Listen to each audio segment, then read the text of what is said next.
Good morning friends. स्वागत है आपका आपके अपने YouTube channel study with Ravi Thakur पर। तो चलिए आज के हिंदू एडिटोरियल वोकैबुलरी की शुरुआत करते हैं।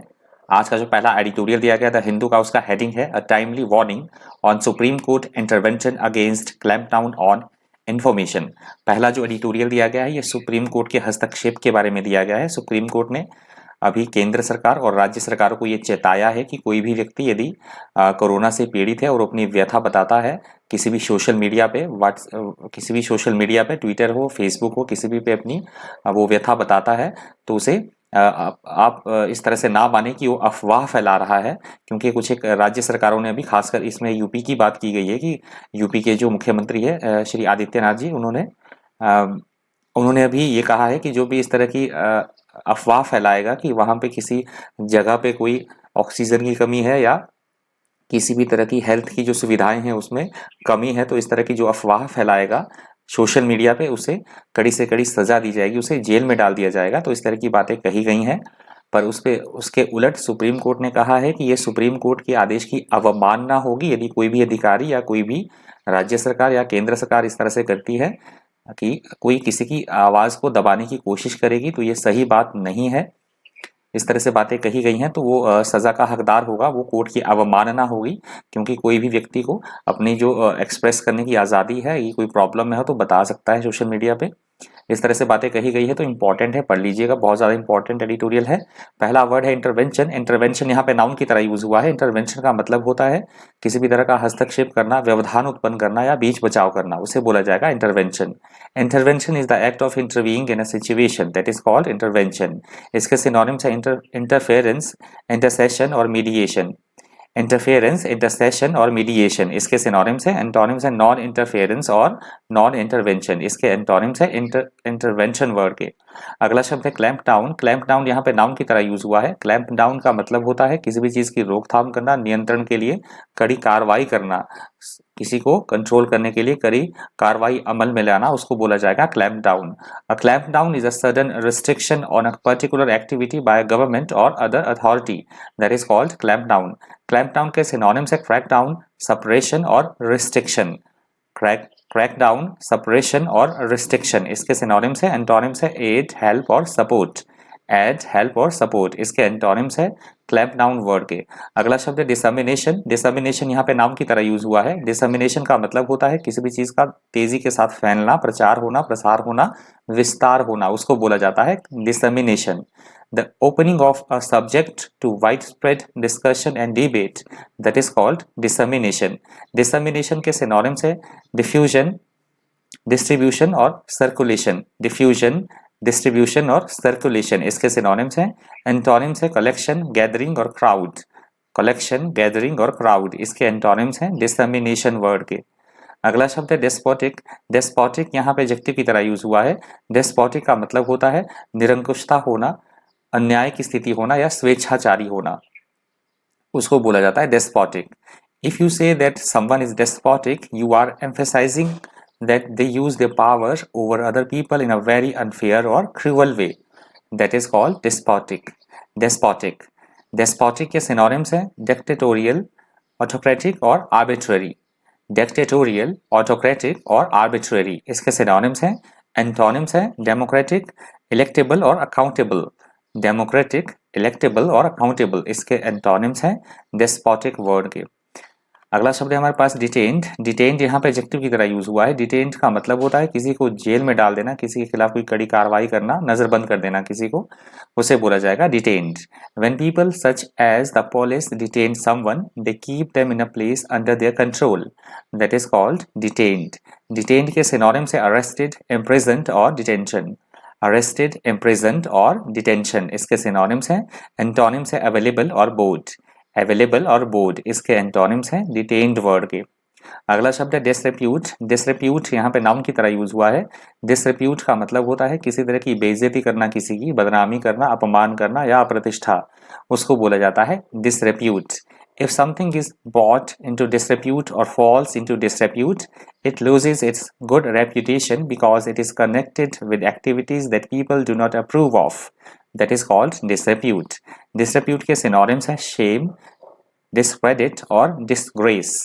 shame, discredit और disgrace इसके synonyms हैं। antonyms है pride, honor और esteem। pride, honor और esteem इसके antonyms हैं disrepute word के। अगला शब्द है tarnishing। tarnishing यहाँ पे verb की तरह यूज हुआ है। tarnishing का मतलब होता है किसी को बेइज्जत करना, कलंकित करना, अपमानित करना, या किसी चीज को हम बोल सकते हैं दूषित करना, उसे बोला जाता है tarnishing। If you say that something tarnishes someone's reputation or image, you mean that it causes people to have a worse opinion of them than they would otherwise have had.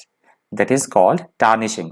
tarnishing के synonyms है sullying, discoloration और tainting। sullying, discoloration और tainting इसके synonyms है। antonyms है sanctification, improve और cleansing। sanctification, improve और cleansing इसके एंटोनिम्स है tarnishing वर्ड के। अगला शब्द है propensity। propensity यहाँ पे नाउन की तरह यूज हुआ है। propensity का मतलब होता है किसी विशेष बात की तरफ, किसी विशेष स्थिति की तरफ हमारी एक सहज प्रवृत्ति होना, झुकाव होना, उसे बोला जाता है propensity। A propensity to do something or a propensity for something is a natural tendency to behave in a particular way, that is called propensity। propensity के synonyms है tendency, proclivity और inclination। टेंडेंसी, प्रोक्लिविटी और inclination इसके synonyms हैं। Antonyms है aversion, dislike और hate. Aversion, dislike और hate इसके एंटोनिम्स हैं प्रोपेंसिटी वर्ड के। अगला शब्द है फमाइन। फमाइन यहाँ पे नाउन की तरह यूज हुआ है। फमाइन का मतलब होता है किसी तरह का अकाल होना, भूखमरी या सूखा पड़ना, उसको बोला जाएगा famine. Famine is a situation in which large number of people have little और no food and many of them die, that is called famine। famine के सिनोनिम्स है starvation, hunger और dearth। starvation, hunger और dearth इसके synonyms हैं। Antonyms है plenty, surplus और abundance। plenty, surplus और abundance इसके एंटोनिम्स हैं famine वर्ड के। अगला शब्द है reluctance। reluctance यहाँ पे नाउन की तरह यूज हुआ है। reluctance का मतलब होता है किसी काम को करने की इच्छा ना होना, अनिच्छा, विमुखता या अरुचि दिखाना किसी काम को करने के प्रति, उसको बोला जाता है reluctance। a certain degree of unwillingness, that is called reluctance। reluctance के सिनोनिम्स है hesitation, unwillingness और repugnance। hesitation, unwillingness और repugnance इसके सिनोनिम्स हैं। एंटोनिम्स है alacrity, enthusiasm और affinity।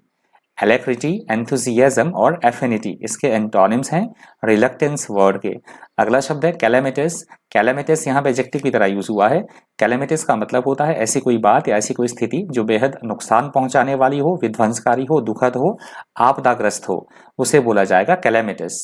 If you describe an event or situation as calamitous, you mean it is very unfortunate or serious. That is called calamitous। calamitous के synonyms है disastrous, catastrophic और ruinous। disastrous, catastrophic और ruinous इसके synonyms हैं। Antonyms है happy, Fortune और lucky. Happy, Fortune और lucky इसके एंटोनिम्स हैं कैलेमिटस वर्ड के। यहाँ से हमारा दूसरा एडिटोरियल जो है वो शुरू हो रहा है। दूसरे एडिटोरियल का हेडिंग है facts and figures on India's covid death count. तो ये दूसरा जो एडिटोरियल दिया गया है ये हमारे इंडिया में जो कोविड-19 से डेथ हो रही है, तो हम चौथे नंबर पे आ चुके हैं। 2 लाख से ज़्यादा डेथ्स, मृत्यु हो चुकी हैं कोविड-19 के कारण। तो कुछ एक आंकड़े दिए गए हैं इस एडिटोरियल में, इंपॉर्टेंट एडिटोरियल है, जरूर करके पढ़िएगा। इसका पहला वर्ड है ग्रिम। ग्रिम यहाँ पे एडजेक्टिव की तरह यूज हुआ है। ग्रिम का मतलब होता है ऐसी कोई स्थिति, ऐसी कोई बात जो बेहद डरा देने वाली हो, डरावनी हो, विकट हो, भयंकर हो, उसे बोला जाएगा grim. A situation or piece of information that is grim is unpleasant, depressing and difficult to accept, that is called grim. Grim के सिनोनिम्स है ब्लीक, डार्क और डिस्मल। ब्लीक, डार्क और डिस्मल इसके सिनोनिम्स हैं। एंटोनिम्स है bright, cheerful और happy. Bright, cheerful और happy इसके एंटोनिम्स हैं ग्रिम वर्ड के। अगला शब्द है रेंचिंग। रेंचिंग यहाँ पे एडजेक्टिव की तरह यूज हुआ है। रेंचिंग का मतलब होता है ऐसी कोई बात जो हमें फिजिकली या मेंटली तौर पर बहुत ज़्यादा परेशान करे, अत्यंत कष्टदायी होना, दुखदायी होना, उसे बोला जाएगा रेंचिंग। कॉजिंग ग्रेट फिजिकल और mental suffering, that is called wrenching. Wrenching के सिनोनिम्स है टॉर्चरिंग, एगोनाइजिंग और रैकिंग। टॉर्चरिंग, एगोनाइजिंग और रैकिंग इसके सिनोनिम्स हैं। एंटोनिम्स है पेनलेस और हैप्पी। पेनलेस और हैप्पी इसके एंटोनिम्स हैं रेंचिंग वर्ड के।